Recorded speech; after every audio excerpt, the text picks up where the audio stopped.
बिस्मिल्लाहिर्रहमानिर्रहीम। हज के लिए या उम्रा के लिए इंसान जाता है तो उसको बहुत सारे फेजेस से गुजरना पड़ता है। अब एक चीज़ तो है इहराम बांधना, उससे मुतालिक हम पहले गुफ्तगू कर चुके हैं। अब दूसरा है जद्दा पहुंच गए तो जद्दा की एहतियातें क्या हैं, और फिर उसके बाद मक्कातुल मुकर्रमा जो अब आप जाएंगे, मक्कातुल मुकर्रमा में जाकर वहाँ की एहतियाती तदाबीर क्या हैं, इनसे इंसान आसानी से अपने अमल को पूरा कर लेता है। तो जद्दा की एहतियातें ये हैं कि जद्दा में जब आप पहुंचेंगे तो आपके जहाज में 250, 300 या इससे भी ज्यादा लोग पहुंचेंगे। आप जल्दबाजी ना दिखाएं, किसी को धक्का देने की, किसी से आगे निकलने की कोशिश ना करें, एहतियात के साथ और आराम के साथ चलें। यहाँ पर जद्दा में 2 से 2.5 घंटे, बाद का 3 घंटे भी लग जाया करते हैं इस पूरे प्रोसीजर में, वहां से उतरने से लेकर और दोबारा बस पे बैठकर आगे तक जाने में कमोबेश इसमें कई घंटे लग जाते हैं। इसलिए क्योंकि जितना पूरा जहाज आया है, इस सारे जहाज को उन्होंने पहले चेकिंग से मरहले से गुजारना है, फिर उसके बाद एंट्री उनकी अंदर होनी है, दुखूल, और उसके बाद फिर उन्होंने ये जगह पे जाके बिठाना है और फिर बसों के इंतजाम के साथ साथ उन्होंने आगे पहुंचाना है। इंसान समझता है कि शायद मेरा जल्दी बारी आ जाएगी, यहाँ से जल्दबाजी दिखाएगा भी, लड़ाई झगड़ा करेगा भी तो बाहर जाके बैठ जाएगा सबके साथ। लिहाजा बहुत एहतियात के साथ जाएं और वहां पे धक्कम पेल से अपने आप को बचाएं। वहां जाएं, आराम से अपने जो है वो सामान की चेकिंग, उसके बाद वहां से जो है एंट्री करवाएं अंदर दाखिल होने के लिए। अब वहां पर बड़ी अच्छी जगह बैठने के लिए बनी हुई हैं, वहां पर वुजू की जगह भी है, वहां नमाज की जगह भी है, वहां पर कैंटीन भी है। आप कुरान पाक की तलावत करें, जिक्र व अज़कार तस्बीहात करें, बजाय जो आपस में फजूल गुफ्तगू करने के, इर्द गिर्द के लोगों के साथ वक्त को ज़ाया करने के, इबादत के अंदर अपना वक्त गुजारें, क्योंकि आप वहां पर जा रहे हैं जहाँ पर आपने उम्र अदा करना है, आप हज के लिए आए हैं, आपने हज को अदा करना है।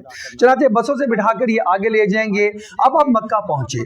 अब आप नोट कीजिएगा कि आपको मक्का में अपनी बिल्डिंग तक पहुंचने में, जब से आप घर से निकले थे यहां तक पहुंचने में आपको 18 घंटे 16 घंटे का वक्त लग जाता है। जब आप घर से निकले वो टाइम नोट कर लें, इससे कि 3 घंटे पहले तकरीबन आपको 4 घंटे पहले एयरपोर्ट पहुंच जाते हैं। तो आप घर से निकलने का वक्त, जब से आपने गोया अपने घर के आराम को छोड़ा, उस वक्त से अगर आप ये काउंट करें और मक्का में अपनी बिल्डिंग तक पहुंचने के वक्त को काउंट करें तो ये 16 घंटे 18 घंटे, बाद का 20 घंटे अगर डायरेक्ट फ्लाइट है तब, अगर वो ट्रांजिट है तो उसके घंटे मजीद शामिल कर लें। तो अब आप जब मक्का में पहुंचे तो फौरन जल्दी ना बिछाएं कि मैं अभी इसी थकावट की हालत में ही उम्रा करने के लिए चला जाऊं। लोग जा रहे होंगे, आप उनको जाने दें, लेकिन आप अपने जिम्मेदार हैं, आप आराम कर लीजिए, कम से कम 2 घंटे 3 घंटे की नींद ले लीजिए। उसके बाद अब आप फ्रेश हैं, अब आप जाएंगे तो उम्रा ज्यादा आसान तरीके से करेंगे, क्योंकि उम्रे में भी बहुत ज्यादा चलना है आपको। पहले भी आप बेआरामी में आए हैं, उम्रे में भी आपने चलाए, फिर आप सई सफा मरवा की सई में चले। कहीं ये ना हो कि उम्रा खत्म होते तक आपकी थकावट से इतनी बुरी हालत हो जाए कि आपको उम्रे के अमल से ही तभी तौर पर एक जो है वो कराहत की शक्ल पैदा हो जाए और आपकी जुबान से निकले, भाई उम्रा तो बहुत मुश्किल चीज है। दर हकीकत उम्रा मुश्किल चीज नहीं है, हमने खुद अपने अमल से उसको मुश्किल बना दिया, हमने अपने दिमाग से काम नहीं लिया, हमने उन लोगों की हिदायत पे अमल नहीं किया जो कि वहां पर कई मर्तबा जा चुकी हैं। लिहाजा आपका एक सफर का मरला जब मक्का में मुकम्मल हो, अपनी बिल्डिंग में आराम करें, 2 घंटे 3 घंटे 4 घंटे, रात है तो पूरी रात आराम करें, सुबह को फ्रेश होकर जाएं। एक बात याद रखें, अपने आप पहला दिन है, दूसरा दिन है, जो बिल्डिंग है या होटल है उसका कार्ड वहां से उनकी रिसेप्शन से लें और वो अपने पास जरूर रख लें। ये मत कहें मुझे तो सारा कुछ पता है, ऐसा ना करें, बल्कि आप वो कार्ड अपने पास रखें। अकेले ना जाएं, कम से कम 2 लोग या 3 लोग हो या अपने पूरा ग्रुप है उसके साथ जाएं।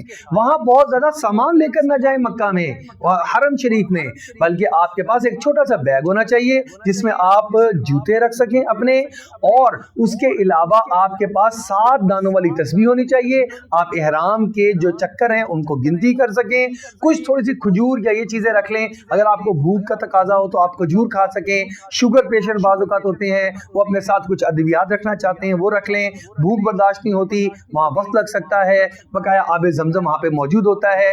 غرض اپنے ساتھ بہت زیادہ چیزیں نہ لے کر جائیں, آپ آسانی سے اور تسلی سے طواف کر سکیں گے جتنا کم سامان ہوگا. چنانچہ وہاں پر جائیں اور جا کر اب آپ نے احرام کے حال کو پورا کر لیا ہے, طواف کا معاملہ ہے تو یہ طواف الگ سے رکن ہے, انشاءاللہ ہم اس کو الگ سے بیان کریں گے. اللہ رب العزت سے دعا ہے اللہ رب العزت ہمیں سیکھ کر عمرہ کرنے کی توفیق عطا فرما دے.